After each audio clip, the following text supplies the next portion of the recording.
Hey there miners, Rusty coming at you.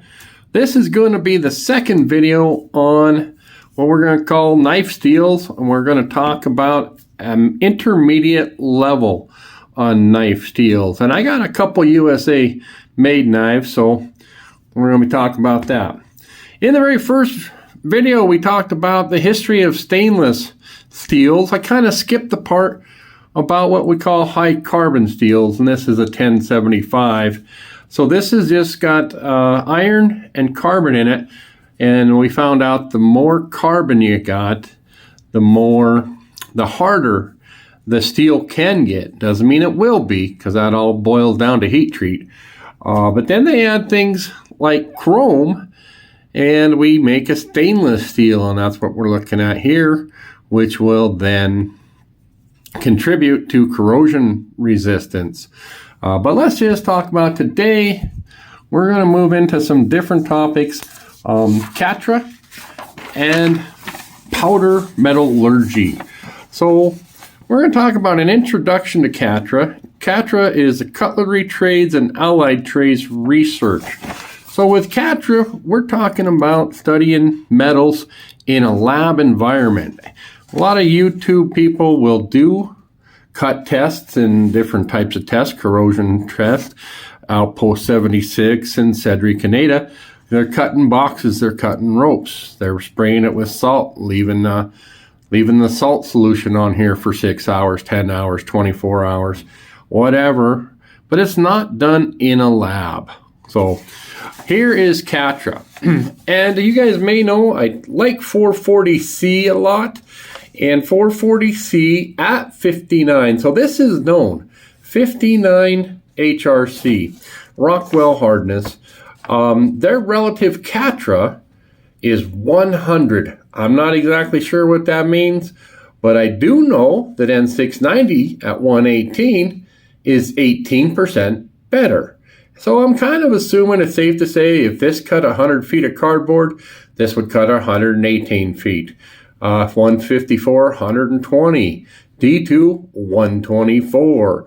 So that gives you an idea where we're at. M390 gives you 80% more if you have a 61.5 hardness. And so again, there we're seeing where the HRC goes up. This has like 1% carbon, and this has 1.07, so slightly more. I want to talk to you about how Catra is done.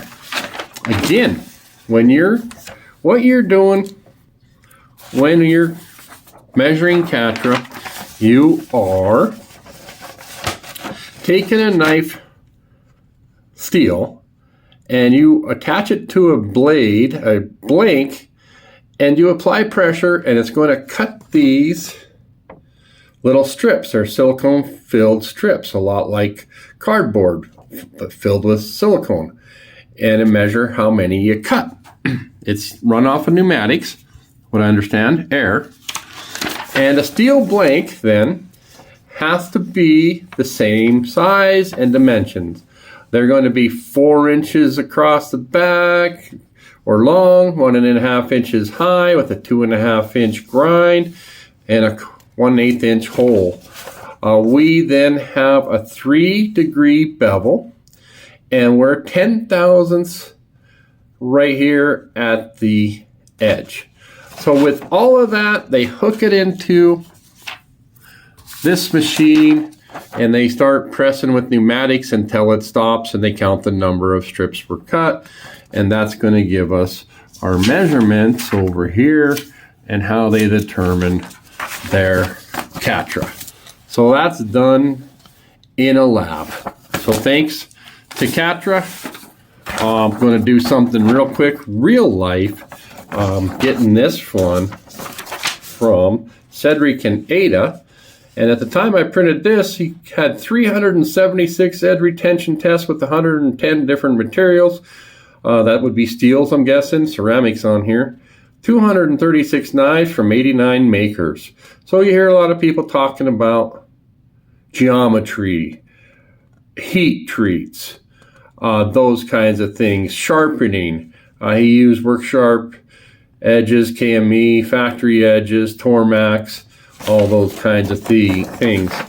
What we see, by the way, is the steel versus the number of rope cuts. And I think he uses like a 1/2 inch sizzle rope. So we get this same idea that your junk steel, your 440As, 5CR, the more you go up, the higher you can get. Here's 420C, which HC would be like a buck 420. And we talked about the composition of that. It's like 0.45% carbon, 13% chrome, and that's going to get us just below 8CR 14 MOV, so the Chinese steel. So those two are pretty comparable. We got 12C. We got Gonzo at 440. You know, Gonzo is known for their 440C. So it's hard to tell what the number of cuts were, but you're seeing it's very minute difference here. It's not enough to really matter if your blade is made out of 440C or this 1095, and this isn't the Crovan. This is 1075, by the way. Ontario Hunter 5.5 used to be made out of 1075. Now they're at 1075. That's a 0.95 on the 1095 and a 0.75 carbon on the 1075. I've identified some other ones here. 14C, Oz 10, a little bit better, 9CR. You know, we've got some not doing as well. We got some doing better. And then the Oz 10 performing right in between the two. And that's where your geometry and edge angles and heat treats kind of all come into play. So Cedric and Ada has this kind of information available for you guys. What we start to see is really, it starts to improve, and then it starts to, and what I see here that's kind of funny is your premium steels, CPM 20, let's see if I can get this, CPM 20 CV has this huge gap, not a huge, but a bigger gap. And sometimes, guys, that's what I don't like, because I don't like paying a lot of money for an M390 blade that's not treated properly. You spent the money, and then the thing performs like your 154 CM. You might as well just get the 154 and be happy with that. So, on that note, let's start into the discussion about the steels, and what we're going to talk about is Ignat, I think it's Ignat or Ingot versus PM, powder powder metallurgy. There we go. So there we go, H420, 420HC. You're going to find that in a buck knife, and it's on the lower end of things. This is not on this list because this is not a stainless steel. Well, maybe we're on the list. We'll see. We've heard of the 4116, 14C. This is coming from Knife Steel Nerds, so you can go and check that out. But in general, the higher up we go, so Nitro V doesn't have as much carbon as your 440A. There's your chromium. So we're getting Rough Rider steel here, and this is Civivi's. Sometimes Civivi's using this. And now they use nitrogen in this Nitro V, which also is done in 14C, has a tendency to make the steels tougher. And that's a whole different thing we're talking about there. BD1, BD1N, Spyderco. You can get that Manix too with BD1N and pay a high price. Over $100, you can get a Gonzo for 20 bucks. And look at that. We've got more carbon. We've got more chrome. I don't know.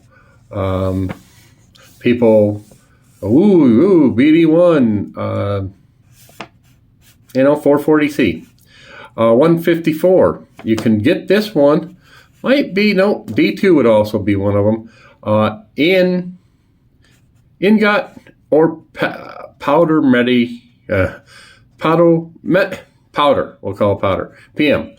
1.5, there's 14, and then they got something called molybdenum. All right, N690. So these three are all pretty relative. But then we get into PM steels. MagnaCut, Super Gold, you got your SVNs, so 35, 30, 45, 60, 90, 110, 125. Again, what we start to do is incorporate not just different higher levels of carbon, we start to incorporate other elements such as molybdenum, vanadium, tungsten, cobalt. And those are going to add things like machinability, hardness, maybe edge retention, and those kinds of things. And we don't really see those getting in there till we get to your VG10s and your N690. We start to see small amounts. You know, we're at 1% here, and all of a sudden we can get to 2% in MagnaCut. And where are we at? 4% in S35VN. And then they're adding niobium, some other things out here, maybe nickel in S45. Here's your Vanix, which has low carbon, high chrome. Here's some molybdenum, and it has high vanadium. And then we're out here, very high nitrogen, considering, you know, we're 1.5, considering 14C is at 0.11. If I can make that bugger focus. Okay, 20CV has 20% chrome, almost 2% carbon. Now it's RM390. They kind of got the same steels. Well, what I want to really talk to you is, how do we get something like 12% vanadium into something like S125V? Well, let's take a quick peek at something here. Hopefully, bear with me, guys. There we go. Don't remember if I had this on my last my basics knife steel, but here we are. We're looking at ingot D2, and then we got powder metal D2. So this would be called a micrograph. This is under the microscope, taken, I don't know what they got. They got a measurement here. 20 so a 9, I know what the 9 is. It's equal to about like 1800 grit. Anyways, I digress. So what are we looking at here, Rusty? Well, we talked about this. This is a matrix. That's sort of like having concrete, and this is the gravel, or in this case, carbides. In this case, vanadium carbides. So when we take and we pour a steel, we melt it, and we pour it into these little buckets here. Oh, I know the words for those. That crucibles. I'm trying to think. Or is this a crucible? You guys can help me out. But we got this molten metal. We pour it in here. And what happens is it takes a long time for these to cool. And in that process, that vanadium starts to clump up again. All right. Powder metal. What do they do then to get actually more vanadium in the matrix, in the steel, in the composition, and spread out more evenly? How is that done? Well, I'm glad you guys asked. So this again is ingot steel. What they do now is they pour that metal into a container. And then, depending on who you talk to, they drop it into a gas chamber where they introduce what I understand, is nitrogen, which is cold. It causes it to freeze. So you got these little tiny drops that freeze and they collect, and then you have metal powders. And then from there, they're going to cram those together. I came across this diagram. I think this is probably more what it's like. You pour your metal into this. They got some things called ionizers, atomizers, I don't know. And I think it's under pressure and it sprays out, maybe kind of like your 409, but it doesn't drizzle out. I think they like a fuel injector and spit it into this chamber, which cools it. And then they collect it down here. So you can see this process. If this was an inside thing, it's kind of like making moonshine back in like last week. If you guys were part of that. So what happens then? Well, let's pretend we're looking at it. It's like a dust. It's like gunpowder. We got this metal like powder, and we're going to take and we actually put it together. And when we start to apply pressure and heat without taking it to the melting point, it's more like a forge weld. We pressure it back together, and then we get ourselves, and I don't have we get ourselves one solid piece of steel that has more consistent composition throughout. And that's what we're looking at with powder metal. So, which one do you like the best, Rusty? Well, that's a good question, guys. I know I've been bashing on D2, and I do that primarily because I got some Kaiser N690 and some Kaiser 154, and look at this. I mean, if we were to cut 120 feet versus 124 feet, if that's what the measurement was, this stuff sharpens pronto. Boom, I'm done. So much, that's it. That's ease of sharpening, and that's what I like.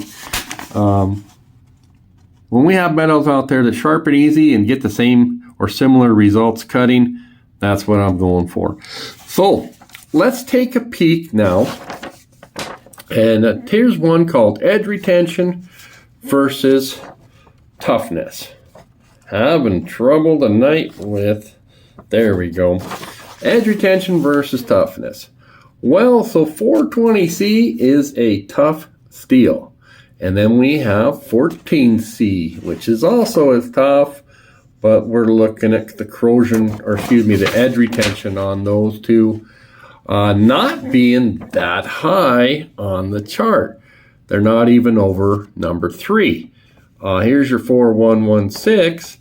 Here's your Oz 8.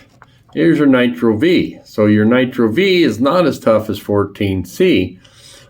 Magna Cut out here, you get a little bit. Everybody's kind of impressed with Magna Cut for their edge retention, and we're just sitting at a 5, right?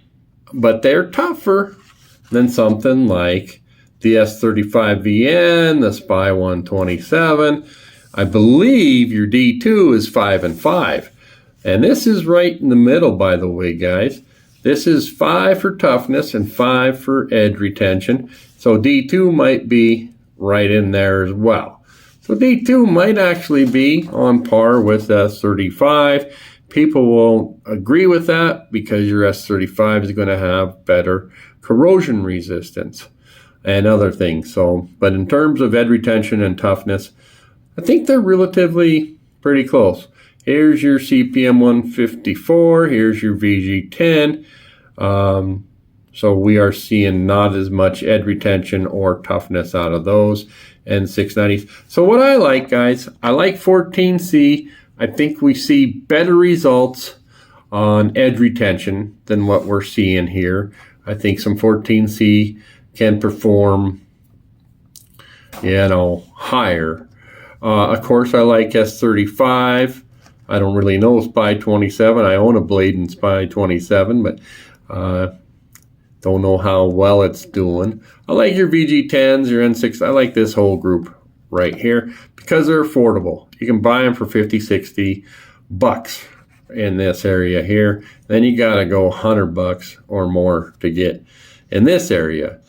And then we got, you know, when we get into S60s and CPMs, I mean, we're talking hundreds of dollars for that kind of improvement.